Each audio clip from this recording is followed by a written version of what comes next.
morning, everybody.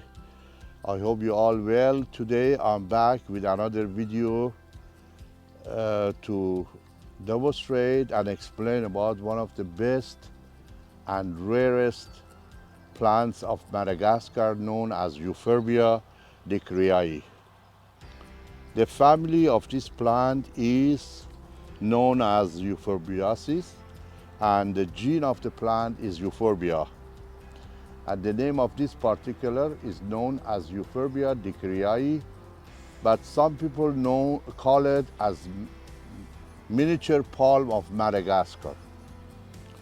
This is one of the species that is very gorgeous, and I have to explain something for you. The reason some people call it miniature palm, because generally this is Madagascar palm, which is the family of the Pachypodium.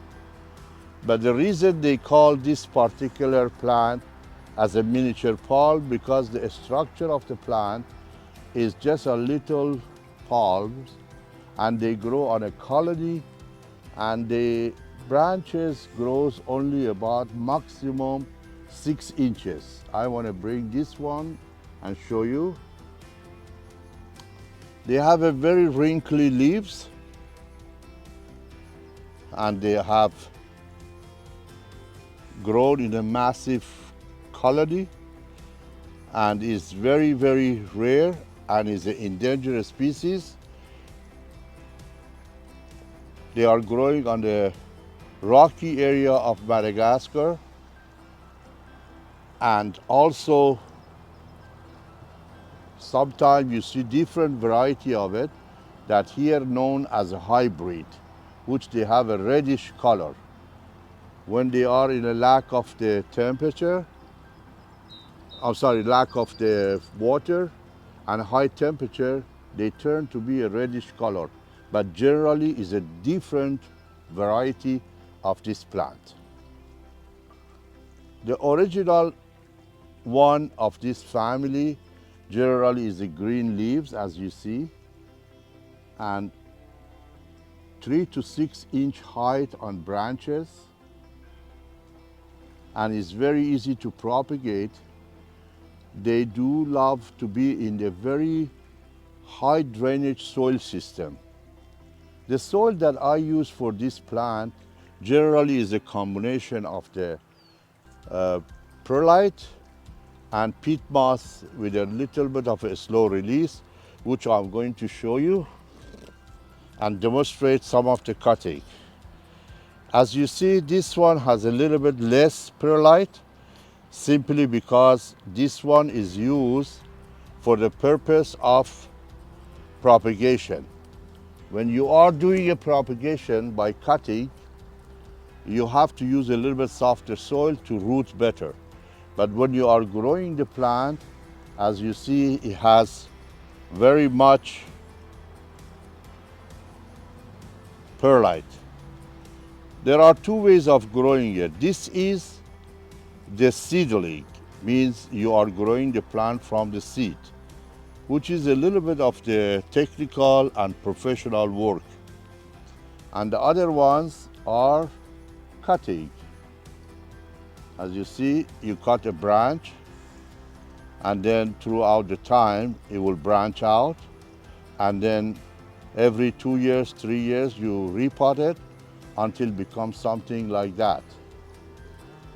I use this particular type of pottery to let them grow and do the cutting. As you see, I have lots of cutting out here, which I propagate and keep them in the greenhouse or outside in a semi sunny area, basically more light but shady area. And I water them once every week throughout the summer, and once every 2 to 3 weeks in the winter time until they root well. This particular plant is among the very rare and desirable plant, and it can be used for house plant, which if you plant them in the nice ceramic pot, as you see, You can use them in the house, in some place that has a good lighting.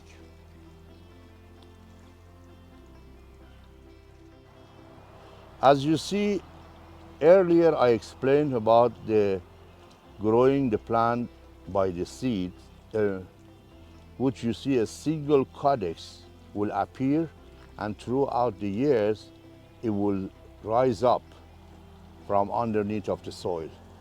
But when you do the cutting, this single codex will turn to multiple codex.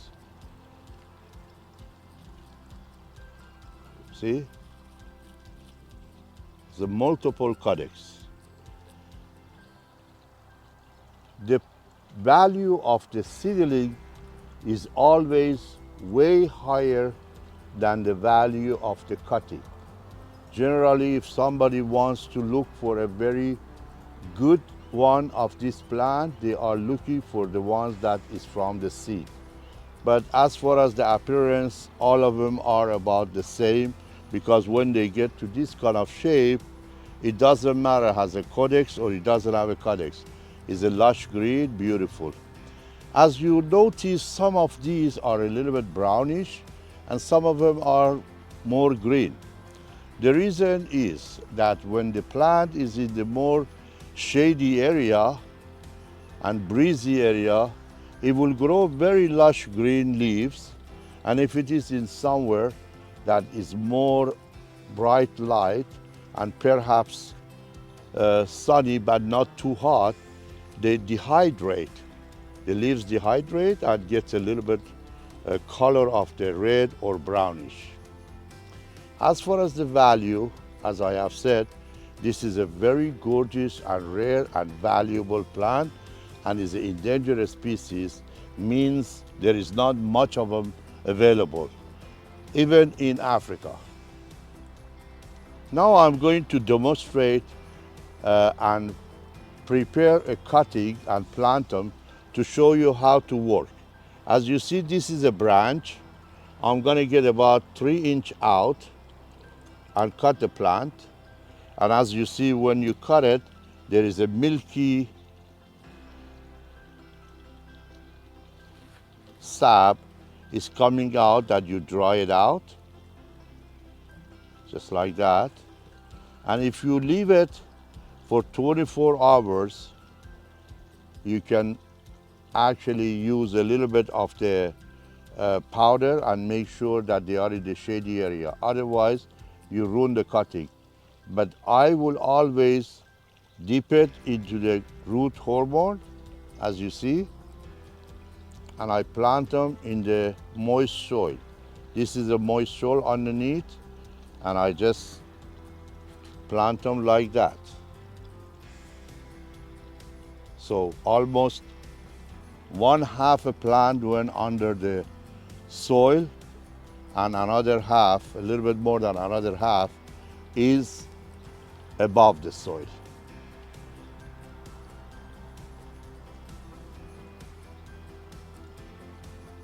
You have to understand, I'm going to do one more. So this is another one right here, same size. You dry it out just like this, and you get some of the leaves out. You make a room for it to be able to sit well into the soil. And now I'm going to go right in the soil. So as you see, these are the new plants. So I will place this in a very nice, warm, shady area. Not direct sun, not too much sun, not too much bright light, until they start rooting. Because when they root, they are like that. I'm going to show you something very interesting. This has been propagated about approximately 1.5 years ago. So I'm going to show you the root.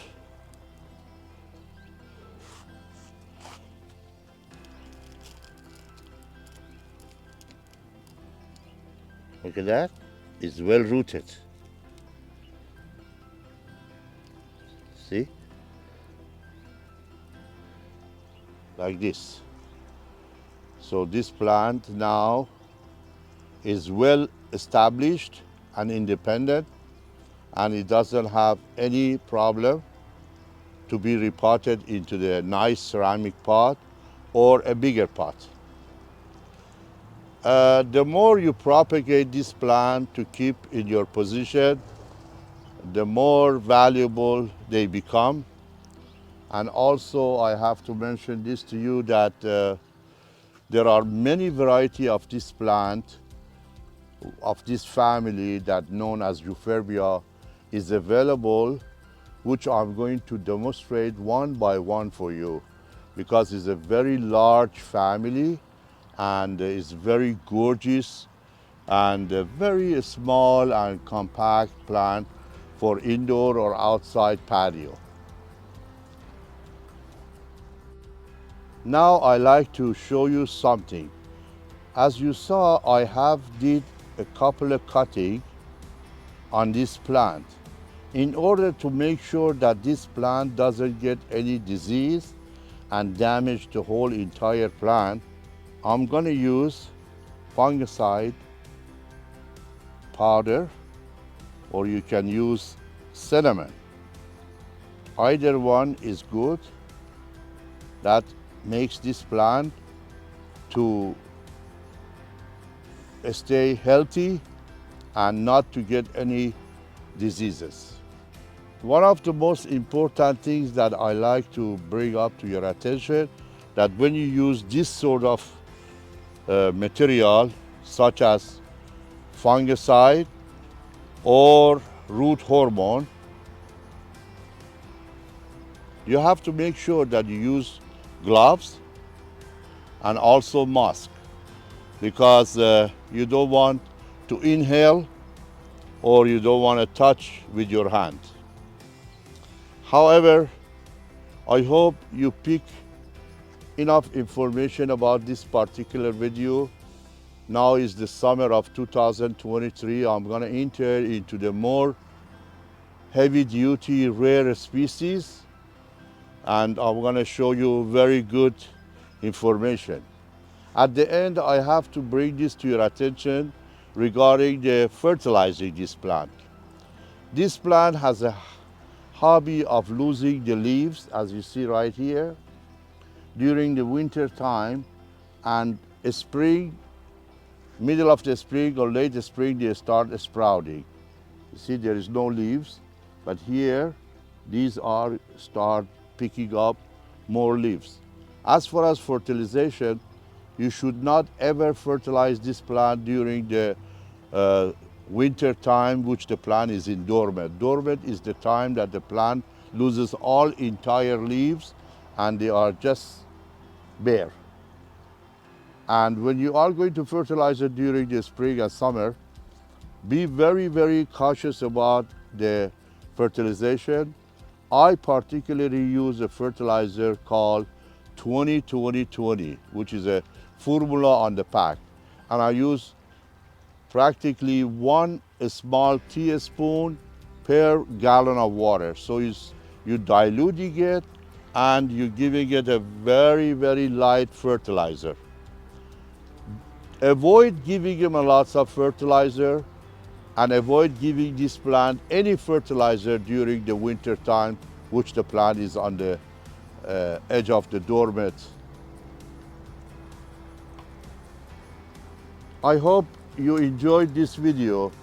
This was a very good plant that I wanted to introduce you to this particular family. I hope you enjoy all of my video. I hope you technically subscribe to my channel, like my video, and leave me a comment if you have any question. I have been giving a lots of explanation to all of my friends around the world that they are asking about this particular plant. Please be tuned about my videos, because this summer you will see many of the variety of this family, which is known as Euphorbia decaryi, which I just explained, Euphorbia slenderiflora, Euphorbia ambivabensis, and Francosis. Also, these are the very, very rare and very beautiful plants. I hope you enjoyed this video. Don't forget to like my video again. Please share my video with others and let everybody know about this plant and learn about how you propagate it. Thank you and have a wonderful day.